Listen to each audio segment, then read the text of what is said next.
Hello everyone, I am Jaiprakash Sivam and I have 7 year experience in firewall technology.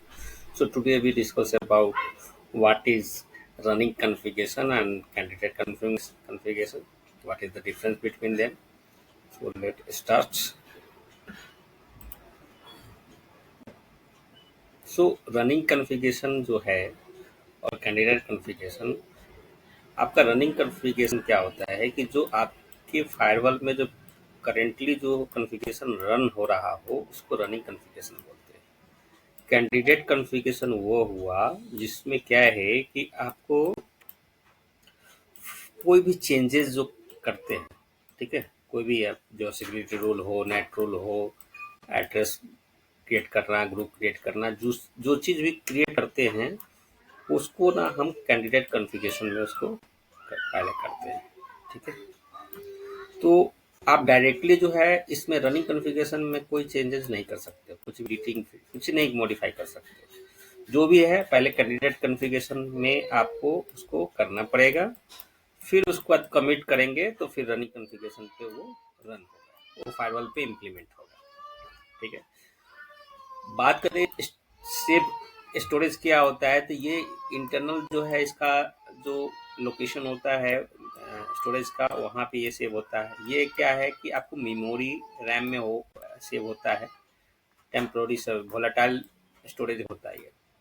ये क्या है, persistent storage जो है होता है, जो एक बार ऑटोमेटिक, मतलब ये आपका जो भी रनिंग कॉन्फ़िगरेशन होता है वो ऑटोमेटिक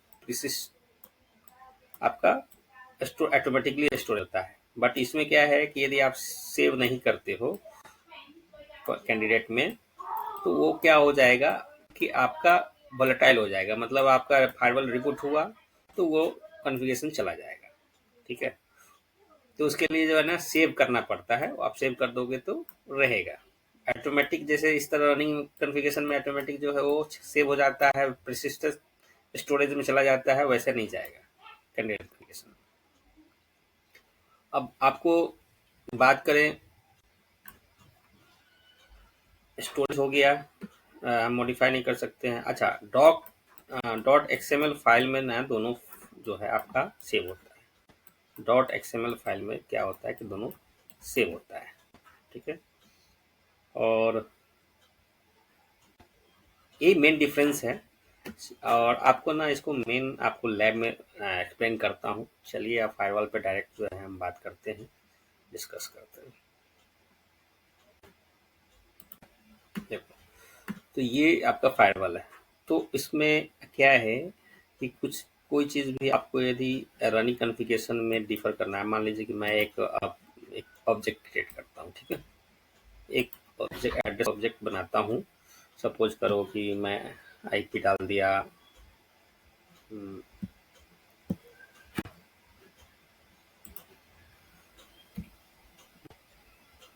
लोड बैलेंसर का जो है, मान लो लोड बैलेंसर के लिए एक आईडी मैं ऐड किया, ठीक है। 10.1.1. ठीक है, ये लोड बैलेंसर हो गया आपका 10.1, ठीक है। मैं एक ये आईपी डाला, ठीक है, और एक सिक्योरिटी रूल्स मैं बना देता हूँ, पॉलिसी बना देता हूँ लोड बैलेंसर के लिए, ठीक है। तो लैन नेटवर्क से जो है हमारा लोड बैलेंसर पे जो है एक LAN to LP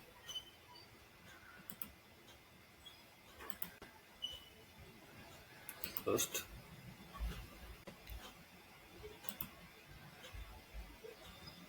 LAN destination में जो है आपका डीएमजी में है आपका, मान लो, और ये डीएमजी का जो हमने ऐड किया है एलवी, ठीक है। तो इस तरह का ये, और हम पोर्ट 80 के लिए तो मतलब एप्लीकेशन वर्क में पोर्ट 80 बनाता हूँ, तो HTTPS सेलेक्ट करके, ठीक है,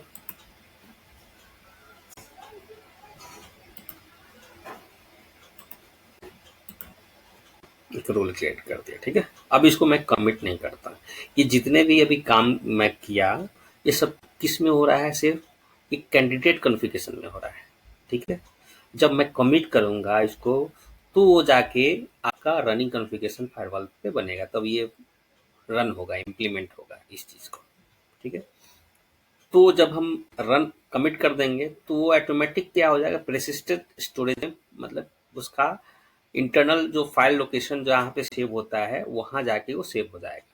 बट अभी जो है मैंने चेंज किया, अभी इसको कमिट नहीं किया, जैसे ही रिबूट होगा फायरवॉल चला जाएगा, फिर आपको ये जो मैंने एड्रेस ऑब्जेक्ट बनाया और जो लैंड टू जो है एलबी लोड बैलेंसर जो मैंने एक रूल बनाया, ये आपको दिखेगा ही नहीं, ठीक है।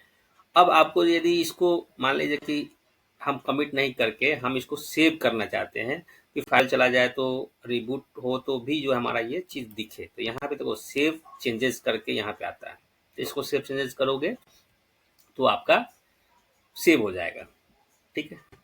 तो ये हो गया। अब मैं आपको बताता हूँ कि अभी दोनों के बीच में यदि आपको देखना है कि कैंडिडेट कॉन्फ़िगरेशन और इसमें क्या है, तो देखो ये इसमें नेटवर्क डिवाइस में गए, यहाँ कॉन्फ़िग ऑडिट में आए और यहाँ पे देखो ये रनिंग लोकल रनिंग कॉन्फ़िग है और लोकल कैंडिडेट कॉन्फ़िग है। अभी हमने जो जो किया है दोनों के बीच में डिफर जानना हो तो गो पे क्लिक करोगे तो देखो यहाँ पे रनिंग कॉन्फ़िग इस साइड में है, इधर कैंडिडेट कॉन्फ़िगरेशन। अभी क्या है कि हमने ये सारा ऐड किया है, हमने कॉन्फ़िगरेशन कैंडिडेट कॉन्फ़िगरेशन में हमने ये ऐड किया है, तो ये ग्रीन दिख रहा है, ठीक है। ये हमने जो है पहले एड्रेस ऑब्जेक्ट बनाया, फिर एक रूल बनाया, तो ये जो है जब तक कमिट नहीं करेंगे ना तब तक यहाँ पे आपको ये दिखेगा नहीं, ठीक है। जैसे ही कमिट करेंगे तो ये क्या हो जाएगा, पूरा आपका दिखेगा, ठीक है।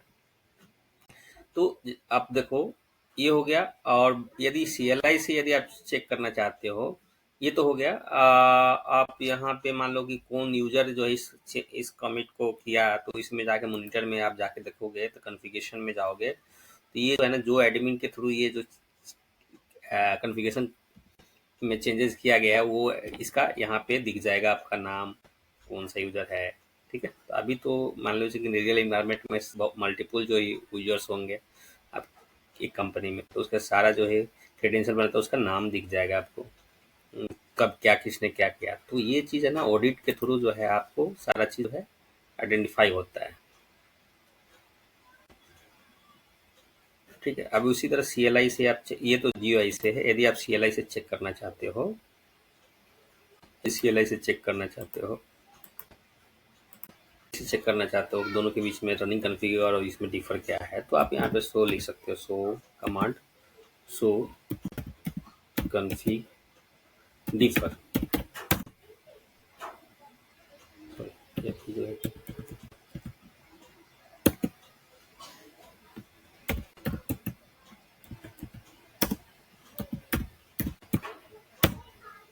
तो अभी हमने जो है ऐड किया ना, एक रूल ऐड किया लैंड टू LB, वो आपको यहाँ दिख रहा है, और एक हमने जो है एड्रेस ऑब्जेक्ट जो है ऐड किया, ये दिख रहा है, ठीक है। तो इस तरह से जो है आपको दिखेगा, आप कंपेरिजन कर सकते हो, ठीक है। उसी तरह आपको इस तरह से आपको ये यहाँ पे जैसे आप कमिट करोगे, कमिट कर दिए,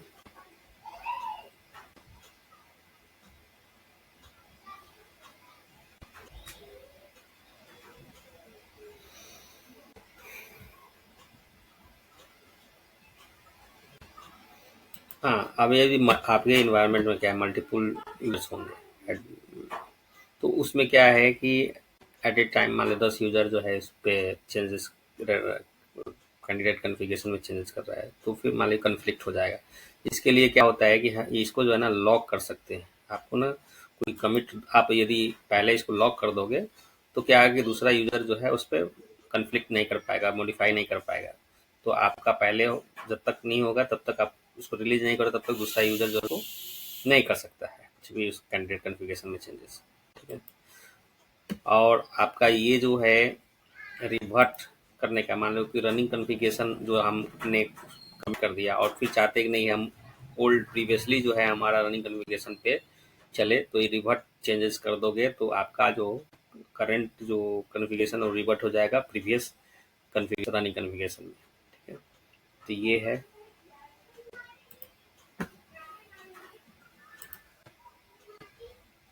एक देखो कमिट हो गया, तो आप यहाँ पे जाके चेक करोगे तो आपको जो है कुछ नहीं दिखाएगा, ठीक है। देयर वर्जन आपको कमिट हो चुका है, ठीक है। तो ये है छोटा है लेकिन बहुत इम्पोर्टेंट है कि आप रियल एनवायरनमेंट में जब जाओगे तो आपको ये आना चाहिए, रनिंग कॉन्फ़िगरेशन और कैंडिडेट कॉन्फ़िगरेशन। तो एक बार रिवीजन कर लेते हैं। आपको रनिंग कॉन्फ़िगरेशन जो होता है, जो आपके फायरवॉल पे जो करेंटली जो कॉन्फ़िगरेशन रनिंग है उसको रनिंग कॉन्फ़िगरेशन, उसमें हम डायरेक्ट कुछ भी मॉडिफाई नहीं कर सकते हैं। कैंडिडेट कॉन्फ़िगरेशन में हम पहले उसको सारा चीज़ एडिट करते हैं, जो भी करते हैं, फिर पुश करते हैं, तो वो रनिंग कॉन्फ़िगरेशन में जाके वो कमिट करने के बाद जो है वो आपका रनिंग कॉन्फ़िगरेशन में वो ये हो जाता है। तो आपका persistent स्टोरेज नहीं होता है, ठीक है। कैंडिडेट कॉन्फ़िगरेशन मतलब आप जो कर रहे हो, यदि उसको सेव नहीं किए, यहाँ पे जो सेव ऑप्शन नहीं किए, तो फायरवॉल रिबूट हुआ, खत्म, मतलब वो फिर आपको नहीं दिखेगा।